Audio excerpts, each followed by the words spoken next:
Brazil, इन सारे country में English को माना जाता है फॉरेन लैंग्वेज। ये बहुत बार क्वेश्चन पूछा है, सच बता दूं भाई, बकवास नहीं करना है, टाइम नहीं है, because we have lack of time, so please do not waste your time my dear, because time is everything. If you want to get something, if you want to be something, if you want to become something, so you must have time. So my dear, please value the time, because time never comes. Good morning to all of you. Hello मेरे प्यारे छात्रों, आज मैं बहुत दिनों के बाद इस चैनल पे वापस आया हूँ और ये मेरा पूरा कोशिश रहेगा कि मैं आप लोगों को पूरे 11th-12th जो भी पूरा का पूरा जो आपका स्टोरी ऑफ इंग्लिश है, रेनबो है, प्लस में ग्रामर है, चैप्टर वाइज आज तक किसी भी यूट्यूब चैनल पे जो काम नहीं हुआ होगा उस काम को इस पे करके दिखाया जाएगा। ठीक है, तो मैं आपसे ये रिक्वेस्ट करता हूँ कि जो भी वीडियो बनाया जाए, जो भी वीडियो आपके पास भेजा जाए, आप प्लीज़ उसको लाइक करें, सब्सक्राइब करें और अपने दोस्तों तक शेयर करें। और मेरा ये प्रॉमिस है कि आपको हर दिन एक नया वीडियो मिलेगा और ये वीडियो बाकी वीडियो से बिल्कुल डिफरेंस होगा। That's my promise. जैसे कि आज का टॉपिक है आपका story of English. Story of English का जो हम यहाँ शॉर्ट क्वेश्चन एंड आंसर का सीरीज लेके आए हैं और मैं रियलिटी बोल रहा हूँ कि आपको इस वीडियो को देखने के बाद स्टोरी ऑफ इंग्लिश के लिए कोई भी दूसरा वीडियो देखने की जरूरत नहीं है। इस स्टोरी ऑफ इंग्लिश का जो शॉर्ट्स वीडियो होता है उसके लिए। तो चलिए विदाउट डिले किए हुए हम लोग इस टॉपिक को शुरू करते हैं। जैसे कि पहला क्वेश्चन बताने से पहले मैं आपको ये बता रहा हूँ कि जो स्टोरी ऑफ इंग्लिश होता है इसमें ज़्यादातर क्या क्या पूछा जाता है। इसमें कोई भी क्वेश्चन हो, उस क्वेश्चन में ना ज़्यादा से ज़्यादा उसका आंसर या तो टाइम पूछेगा, या ये कौन सी भाषा से लिया गया है, भाषा का नाम बताना होगा, या उसका राइटर का नाम बताना होगा, या उसके कौन से देश की ये बात है वो बतानी होगी, कौन सा किताब में ये बात लिखा गया ये बताना होगा, कौन सा टाइप है ये उसका टाइप बताना होगा, या कौन सा डायलॉग ये है या क्या है, इन सारी चीज़ों को उसमें बताना होगा। ठीक है, तो अब शुरू होता है हमारा रियल क्वेश्चन। ओके, क्वेश्चन ये है कि who were the original inhabitant of Britain. कह रहा है कि जो ब्रिटेन का ओरिजिनल इनहैबिटेंट कौन है, यानी मूल निवासी कौन है वहाँ ब्रिटेन में। असल में ब्रिटेन है किसका। जैसे कि आप लोगों को पता है कि ब्रिटेन जो था वहाँ ब्रिटोन जाति रहा करती थी और वहाँ पे एंग्लो सेक्सन्स और जूट जो कि वेस्ट जर्मन से आए हुए थे आकर के उन लोगों ने कब्जा किया था। राइट, तो वही पूछ रहा है कि कि कौन थे आखिर ब्रिटेन के ओरिजिनल इनहैबिटेंट्स। तो डियर इसका आंसर होगा द सेल्टिक या द सेल्ट्स, यानी जो सेल्ट्स जाति थी वो वहाँ का ओरिजिनल इनहैबिटेंट थे। ये बात आपको नोट रखना है। ठीक है, सेकंड क्वेश्चन है who were Anglo sections. Anglo section कौन थे, एंग्लो सेक्सन कौन थे। आपको बहुत पहले बताया गया है कि Anglo sections were Germanic people who lived in north and western Europe. यानी एंग्लो सेक्सन जो थे ना वो जर्मन के लोग थे। कहाँ के लोग थे, जर्मन के लोग थे जो कि नॉर्थ और वेस्ट यूरोप में रहा करते थे। ठीक है, आइए नेक्स्ट क्वेश्चन है Anglo section comprised which tribes. Anglo section जो है ना ये किन किन जातियों से मिलके मतलब इनको मिला करके एक ट्राइब्स बनाया गया है। तो इसका आंसर भी आपका होगा एंगल्स, सैक्सन्स और जूट। एंगल, सेक्सन्स और जूट्स ये तीनों को कंबाइन करके एंग्लो सेक्सन कहा जाता है। आप एक और भी क्वेश्चन सुने होंगे कि एंग्लो सेक्सन्स और जूट को एक साथ क्या कहा जाता है। तो आंसर क्या होगा, आंसर होगा एंगल, सेक्शंस और जूट। ठीक है, फोर्थ क्वेश्चन एंग्लो सेक्शंस और जूट को एक साथ क्या कहा जाता है। तो आंसर क्या होगा, आंसर होगा एंगल, सेक्शंस और जूट। ठीक है, fourth question what are the other name of old English. पुरानी अंग्रेजी का क्या और कोई नाम है। जी हाँ बिल्कुल, बहुत सारे नाम हैं, बहुत सारे तो नहीं, इसके और दो पुराने नाम हैं, एंग्लो सेक्सन्स और एंग्लो सेल्टिक। ओल्ड इंग्लिश के और दो नाम हैं। What are the other names of old English? There are two names of old English, first is called Anglo Saxons and second is called Anglo Celtic, right? So a very next question is, when did Anglo-Saxon invaded Britain? When did Anglo-Saxons invaded? Anglo-Saxon ने Britain को कब इन्वाइडेड किया? Britain को कब मतलब कि गुलाम बनाया? तो माय डियर इसका आंसर है 449 AD, 449 ईस्वी में ये घटना घटी जब एंग्लो-सैक्सन ने ब्रिटेन को क्या किया था? गुलाम बनाया था। ओके, नेक्स्ट क्वेश्चन है, what is the year of Norman conquest of England? What is the year of Norman conquest of England? England में नॉर्मन कन्क्वेस्ट कब हुआ था? तो इंग्लैंड में नॉर्मन कन्क्वेस्ट आपको मालूम है कि जब लास्ट पीरियड चल रहा था ओल्ड इंग्लिश का 1066 में, तो वहां पे एंग्लो नॉर्मन कन्क्वेस्ट शुरू हुआ था। फ्रांस के लोग आए थे और इंग्लैंड में क्या किए थे? अपना राज्य ये शासन शुरू कर दिए थे। 7 number question, what was the name of the alphabet Anglo-Saxons used? What was the name of alphabet? उस अल्फाबेट का नाम क्या था? उस ABCD का नाम क्या था? उस वर्णमाला का नाम क्या था जो एंग्लो सेक्सन्स यूज करते थे? क्या दरअसल में आज जो ABCD यूज होता है ऐसा ही ABCD उस जमाने में यूज हुआ करता था? नहीं, उस जमाने का जो अल्फाबेट था वो था रूनिक अल्फाबेट। रूनिक अल्फाबेट जिसको आप पिक्टोरियल अल्फाबेट भी कह सकते हैं। और the very next question is, approximately when did Christianity begin to spread in England? Question है कि लगभग कब, वे अप्रोक्सीमेटली व्हेन डिड क्रिश्चियनिटी, आखिर जो ईसाईयता था, ईसाई धर्म था, वो इंग्लैंड में कब फैलने लगा? किस सदी के लगभग में फैलने लगा? तो इसका आंसर होगा डियर, आंसर होगा लगभग 600 AD, यानी 600 ईस्वी में ये काम शुरू हो चुका था। ठीक है, आइए मैं गारंटी करता हूँ कि सारे जो क्वेश्चंस हैं ना कभी आपके बिहार बोर्ड में पूछे हुए क्वेश्चंस हैं। तो ये मेरा रिक्वेस्ट है कि आप एक एक क्वेश्चन को ध्यान से पढ़िए और इसके बाद इसके अलावा except this video you don't need to watch any other video. Okay, so let's go ahead. Question is that here, which is the first book of English prose? अंग्रेजी प्रोज का पहला किताब कौन सा है? अंग्रेजी गद्य का पहला किताब कौन सा है? तो द एंग्लो सेक्सन क्रॉनिकल। क्या नाम है? द एंग्लो सेक्सन क्रॉनिकल, ये इंग्लिश प्रोज का पहला बुक है। ओके, सो नेक्स्ट क्वेश्चन है, during which reign the Anglo section Chronicle was composed? आखिर किसके शासन में, किस राजा के दौर में ये जो एंग्लो सेक्सन क्रॉनिकल नाम का जो प्रोज था, बुक था, वो कंपोज्ड हुआ था? तो माय डियर इसका आंसर होगा अल्फ्रेड द ग्रेट। आप इसका एक और नाम जानते होंगे, किंग अल्फ्रेड। तो ये जो किंग अल्फ्रेड का जमाना था, बार बार पूछता है कि किस इंग्लिश के लिए गोल्डन पीरियड था? तो ओल्ड इंग्लिश के लिए था। इसके लिए ओल्ड इंग्लिश के लिए। नेक्स्ट क्वेश्चन है dear, next question, who set the printing press in England first and when? Who set, किसने सेट किया द प्रिंटिंग प्रेस, छापाखाना वाला मशीन को, और इंग्लैंड में और कब किया? तो माय डियर ये बहुत पहले आपको बता चुका हूँ कि विलियम कैक्सटन ने इस मशीन को, प्रिंटिंग प्रेस को स्थापित किया था और 1476 ईस्वी में किया था। ठीक है, तो कोई भी पूछे कि प्रिंटिंग प्रेस का आविष्कार किस सदी में हुआ, तो 1476 ईस्वी में हुआ था, और करने वाला व्यक्ति का नाम है William Caxton. William Caxton. A very next question on your screen, my dear. Who published the first dictionary of English language and when? Very good. किसने अंग्रेजी का पहला डिक्शनरी लिखा, शब्दांश लिखा और कब लिखा? इसका भी आंसर आपको पता है, डॉक्टर सैमुअल जॉनसन इन 1755।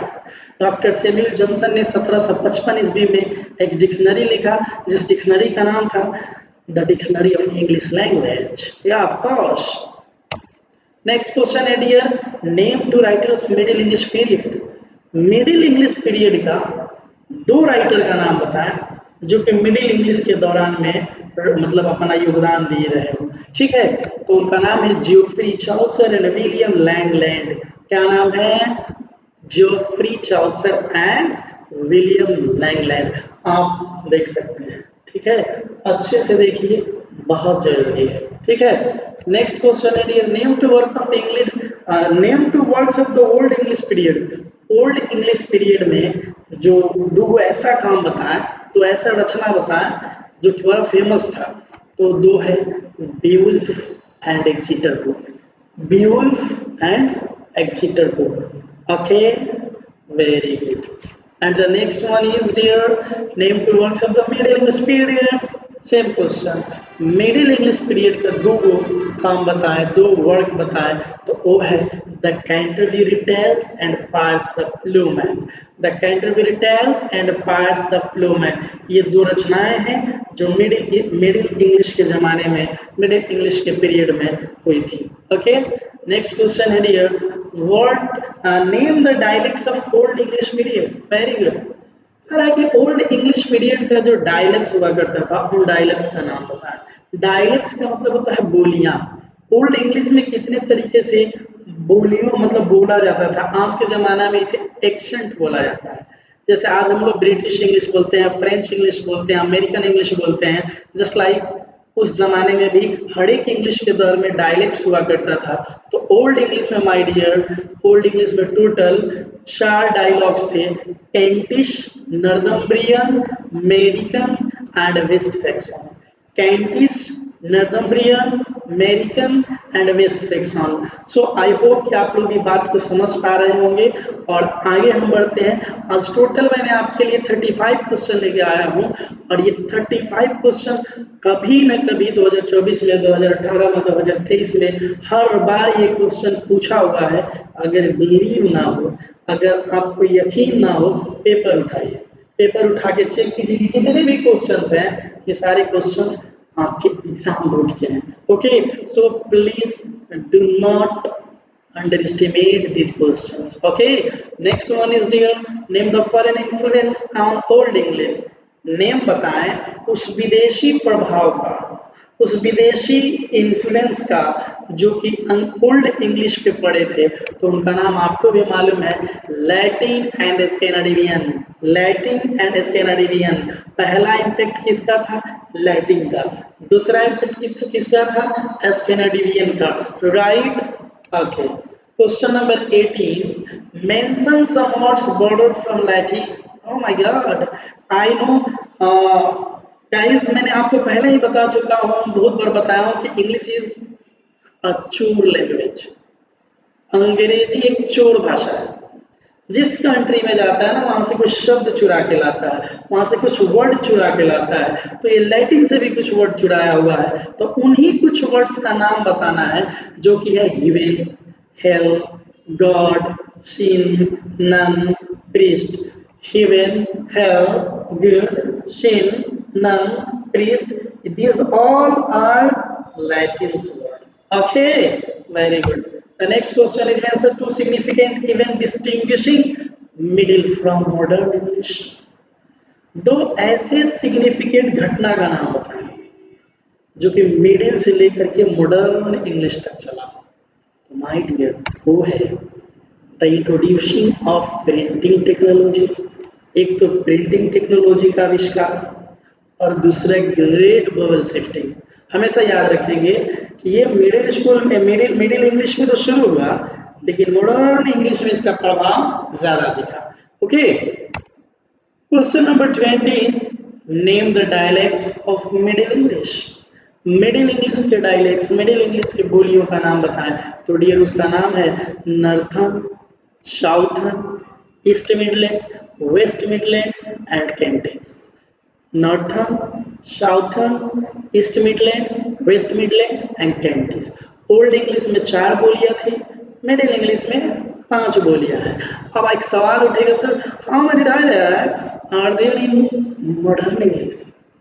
6? नहीं, मॉडर्न इंग्लिश में कोई भी डायलेक्ट नहीं है। Modern English single uniform language है, सिंगल यूनिफॉर्म लैंग्वेज, यानी उसके पास कोई डायलॉग नहीं है, वो बस एक ही यूनिफॉर्म में है, एक ही लैंग्वेज, एक ही भाषा में, एक ही बोली में है। ओके, नेक्स्ट क्वेश्चन है dear, name some words borrowed from French. वहां पूछ रहा था कि लैटिन से कौन कौन वर्ड चुराया गया है, अब पूछ रहा है कि भैया फ्रेंच से। हम बोले नहीं, लोग इंडिया से भी चुरा के ले गया है। इंडियन वर्ड है शारी, ठग, लुटेरा, लूट, समझ रहे हैं ना। इस तरीके से इसका नाम हो जाएगा, जो फॉरेन से वर्ड हम लोग लिए, हम लोग नहीं बल्कि इंग्लिश वालों ने लिया है, वो है history, intellect, index, magnify, genius, temperature. ये जितने भी वर्ड्स आपको दिखाई दे रहे हैं, ये उधार लिया गया है फ्रेंच से, चोरी किया गया है फ्रेंच से, कर्जा लिया गया है फ्रांस से। ओके, नेक्स्ट क्वेश्चन है, name the two works of unknown writer of the middle English period. Middle English period के जमाने में दो ऐसा काम बताए जिसके राइटर गुमनाम है, जिनका राइटर का नाम ही पता नहीं है। तो माय डियर, वो काम है द पर्ल, द पर्ल, और दूसरा है sir Gawain and the green knight, sir Gawain and the green knight. Understood. Next question है, name two writer of the famous Elizabethan age. ऐसे दो राइटर का नाम बताया जो एलिजाबेथ के जमाने में फेमस हुआ करते थे। एलिजाबेथ कौन है भैया? एलिजाबेथ राजा का नाम है, ठीक है। तो दो नहीं, आपको चार राइटर का नाम बताते हैं। पहले थे Christopher Marlowe, Christopher Marlowe, yes yes yes, oh my god, ये मिस्टेक हो गया है। यहाँ क्रिस्टोफर मार्लो एक ही नाम है, और दूसरे हैं विलियम शेक्सपियर। आप लोग इसको यहाँ सुधार कर लीजिएगा। एक राइटर का नाम है क्रिस्टोफर मार्लो, और सेकंड का नाम है विलियम शेक्सपियर। ओके, नेक्स्ट है dear, what is English as a mother tongue known in brief. कह रहा है कि व्हाट इज इंग्लिश, इंग्लिश क्या है, कौन सा इंग्लिश है जिसको मदर टंग के रूप में जाना जाता है। एकदम छोटा सा, मतलब एक संक्षिप्त विवरण में मतलब इसको बताएं। तो कह रहा है कि वो मदर टंग जो इंग्लिश होता है ना, उसको शॉर्टकट में हम L1 लिखते हैं, L1। अगर L1 कहीं लिखा गया है, इसका मतलब है कि वह कंट्री इंग्लिश को ना मातृभाषा के रूप में यूज करती है, ठीक है। नेक्स्ट क्वेश्चन है कि सेकेंड लैंग्वेज में अगर इंग्लिश को यूज किया जा रहा है, तो आखिर उसका सिंबल क्या होगा? L2। अगर किसी कंट्री ने इंग्लिश लिखकर उसके बगल में लिखा है L1, मतलब कि उस कंट्री का मदर टंग है इंग्लिश। लेकिन अगर L2 लिखा है, मतलब कि सेकेंड लैंग्वेज है इंग्लिश। ओके, कह रहा है कि वैसे कंट्री का नाम बताएं जिस कंट्री में इंग्लिश को मदर टंग माना जाता है।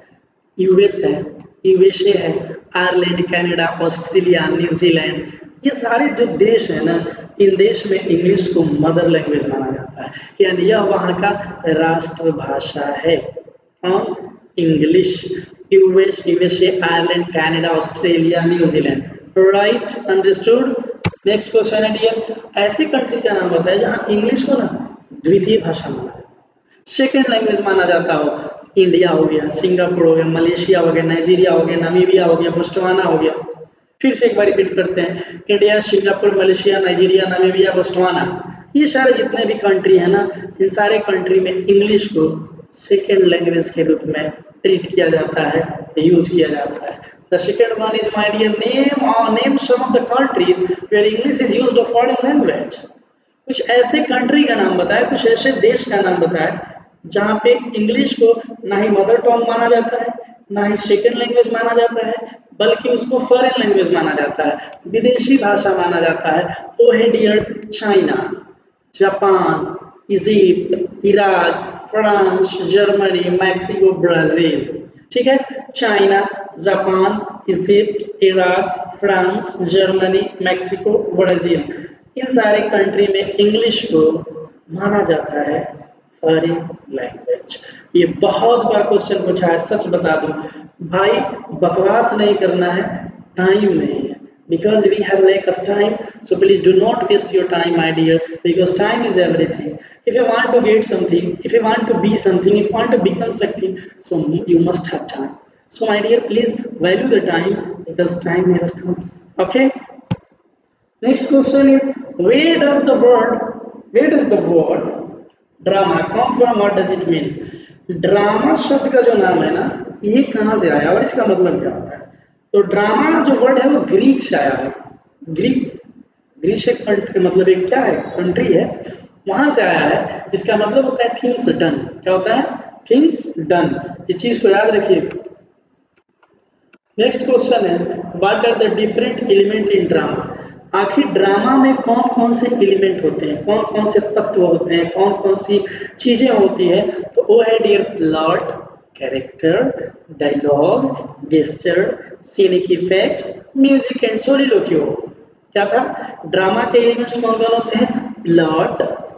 Plot, character, dialogue, gesture, scenic effect, music, soliloquy. ये सारे these all are the elements of drama. Understood?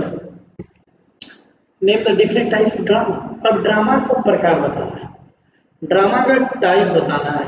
देखिए मैं यहाँ आपका इंटरटेन कराने नहीं आया हूँ।